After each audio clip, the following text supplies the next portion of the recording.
más bien todo lo contrario, en el hecho de tener que esperar las verdades y los valores llamados eternos, no de una forma de revelación más o menos hábilmente secularizada, sino de una especie muy particular de lucha en la que cada cual puede y debe, para triunfar, implicar las mejores armas producidas por y para el estado anterior de la lucha, y que, al proponerse como apuesta decir la verdad acerca del mundo y acerca del propio mundo donde se desarrolla, acepta como arbitraje la sanción misma de lo real, al que los partidarios de posiciones diferentes pueden y deben referirse. Al tomar nota de este hecho y tratar de poner de manifiesto las condiciones históricas y sociales de posibilidad, individuales y colectivas, de la producción y la recepción de las obras culturales, son los límites que les son correlativos. Las ciencias históricas no pretenden, en modo alguno, desacreditar a esas producciones reduciéndolas a la contingencia o lo absurdo. Pretenden, por el contrario, incrementar y fortalecer los medios de sacarlas de esa situación, haciendo descubrir los efectos científicamente indeseables de las imposiciones económicas y sociales que pesan sobre los campos de producción cultural. Al volver contra sí mismas, y en particular contra los universos sociales en los que los producen, los instrumentos de conocimiento que producen las ciencias históricas se dotan de los medios para librarse, al menos en parte, de los efectos de los determinismos económicos y sociales que sacan a la luz, así como para conjurar la amenaza de relativización historicista que hace empezar en primer lugar sobre sí mismas. Lejos de ser, como a veces se finge creer, una denuncia polémica con el fin de desvalorizar la razón, el análisis de las condiciones en las que se lleva a cabo la labor del pensamiento es un instrumento privilegiado de polémica de la razón, al tratar de intensificar la conciencia de los límites que el pensamiento debe a sus condiciones sociales de producción y desarraigar la ilusión de la ausencia de límites o de la existencia de una libertad respecto a todas las determinaciones que deja el pensamiento sin defensa contra esas mismas determinaciones. Se está esforzando en ofrecer la posibilidad de una libertad real respecto a las determinaciones que pone de manifiesto. En efecto, hacer progresar el conocimiento realista de la comunidad científica con sus relaciones de fuerza, sus efectos de dominación, sus tiranías y sus clientelas, es hacer progresar al mismo tiempo los medios teóricos y prácticos para dominar los efectos de las imposiciones, tanto externas, por ejemplo, las que se producen hoy en día por mediación del periodismo, como las internas, que asumen el relevo de su eficacia, como las de la competencia por la notoriedad, pero también por los presupuestos, los contratos públicos o privados, etc. Y que también pueden, paradójicamente, debilitar la capacidad de resistencia a la heteronomía. Así, paradójicamente, precisamente hoy, cuando parece que proporcionan sus mejores armas a una denuncia irracionalista de la ciencia que se disfraza de denuncia del cientificismo y el positivismo, unas ciencias sociales que asumieran abiertamente la historicidad radical de la razón y estuvieran templadas por la prueba de la historización permanente, podrían convertirse en el sostén más seguro de un racionalismo historicista o un historicismo racionalista. Una vez repudiada la búsqueda ilusoria de un fundamento ontológico cuya nostalgia todavía se manifiesta en su nihilismo antirracionalista, la labor colectiva de introspección crítica tendría que permitir a la razón científica controlarse cada vez mejor a sí misma, y en y mediante la cooperación conflictiva y la crítica mutua, a irse aproximando así poco a poco a la independencia total respecto a unas imposiciones y unas contingencias, a una especie de focus imaginarius, como decía Kant, al que aspira y con el que se mide la convicción racionalista. En este capítulo tercero de Meditaciones Pascalianas, Bourdieu trata de elaborar en qué medida existe o no existe reflexividad y en qué medida y redonda en qué medida existe o no un sujeto. Bourdieu eh, Bourdieu es muy crítico de la idea de sujeto en las ciencias sociales, principalmente porque tanto el existencialismo de Sartre, que esto se ve en otro libro, que se llama, bueno, donde explica el tema del hábitus, el sentido práctico.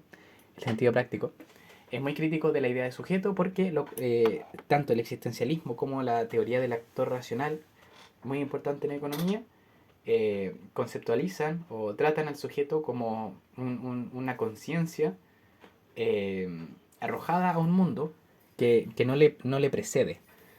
Es decir, el mundo parte con el sujeto y termina con el sujeto. Y en ese sentido se elimina la historia y las restricciones sociales que le son impuestas a las personas. Un ejemplo, para el existencialismo, un hombre, en su calidad de hombre, hombre como sujeto, como hombre como conceptualización histórica, lo que es y lo que ha sido ser hombre, bueno, principalmente en Occidente, para el existencialismo esta idea de hombre no existiría. Entonces el hombre es lo que se hace a sí mismo. Entonces en ese sentido goza de una libertad, está condenado a ser libre y en ese sentido no es otra cosa que lo que él hace de sí mismo. La crítica que le hace Bourdieu a este pensamiento es que existen de alguna manera disposiciones, como él las llama, son como disposiciones existenciales. Con esto quiero decir que de alguna manera hay formas de ser que son impuestas a las personas. Entonces el hombre ya no sería libre, sino que estaría de alguna manera sujetado por estructuras que van determinando lo que él es y lo que él no es. Entonces el hombre ya no se construye a sí mismo, sino que el hombre tiene ciertas posibilidades y juega dentro de esas ciertas posibilidades. Es un hombre contextual, es un hombre histórico. Eso principalmente con la crítica al sujeto desde Bourdieu. Lo que trata de hacer este apartado es principalmente ver hasta qué punto el hombre se puede enfrentar al mundo de alguna manera objetivamente, como si ya no hubiesen constricciones, como si fuese libre. Entonces, Bourdieu lo que trata de hacer acá es que la reflexividad, que es propia de una persona sin restricciones, porque solamente yo, si no tengo restricciones que me aten y que de alguna manera me obliguen o me condicionen a actuar de determinada manera, yo puedo tomar conciencia de mí mismo y volverme libre a través de esa conciencia y poder actuar premeditadamente con valores que yo mismo construyo, por ejemplo, elegir, ya fuera, no sé, de mi clase social, por ejemplo, ya fuera de mi género, ya fuera de mi etnia. Entonces yo soy un hombre libre. Entonces, ¿hasta qué punto eso es posible, plausible, dentro de la misma lógica de Bourdieu? Que para Bourdieu todos estamos como constreñidos por la estructura. Lo que Bourdieu afirma, entonces, para hablar de la reflexividad, es que la reflexividad existe. La introspección la llama en este capítulo. La introspección existe, pero no es como un sujeto arrojado al mundo. Y no es propio de todos. ¿Ok? Es propio del quehacer científico, de los científicos, de los sujetos científicos, esta capacidad de reflexividad. ¿Y cómo se da? Lo que, a mi parecer, se da principalmente en que los científicos buscan la objetividad. ¿Ok? Desde una lectura simplemente del hábitus, uno diría que los científicos buscan la verdad, pero sujetos siempre al campo científico, y el campo científico se ciñe por sus propias reglas. Entonces están tan atados como personas que participan a lo mejor del campo político, a lo mejor del campo económico, solamente que el capital, no, el objetivo del campo, ¿okay? Por lo que las personas se están ahí disputando y movilizan sus distintas formas de capital, es la verdad, siendo el campo científico. El campo científico se pelea, los científicos se disputan digamos, un mayor nivel, una posición de mayor estatus dentro del campo que redunda en la verdad, dicho como muy grueso. Entonces, ¿qué es lo que dice Bourdieu acerca de estos sujetos científicos?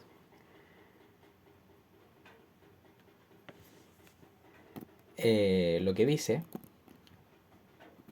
voy a leer. Asimismo, son sus hábitos y sus ambiciones de pensamiento lo que impulsa a algunos filósofos a denunciar en el anhelo de introspección la ambición de alguien que pretende acceder al lugar inexpugnable de un saber absoluto y asegurarse la posición inatacable de una razón autoritaria detentadora exclusiva de la verdad.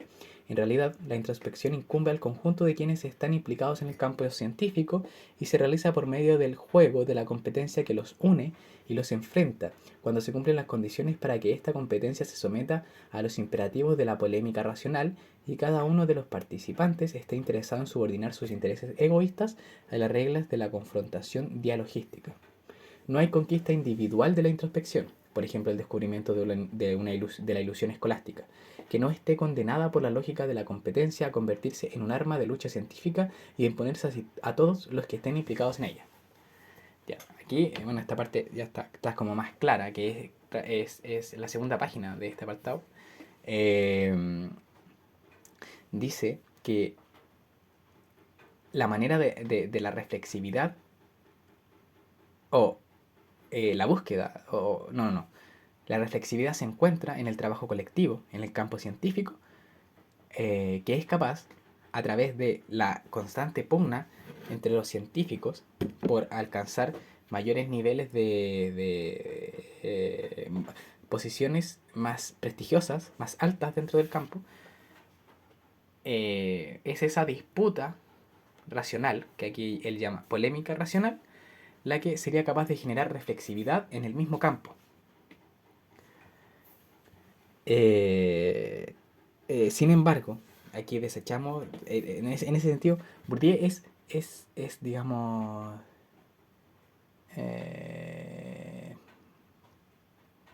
hay esto de hacer A, decir A, hacer A, esto que dice mucho cast.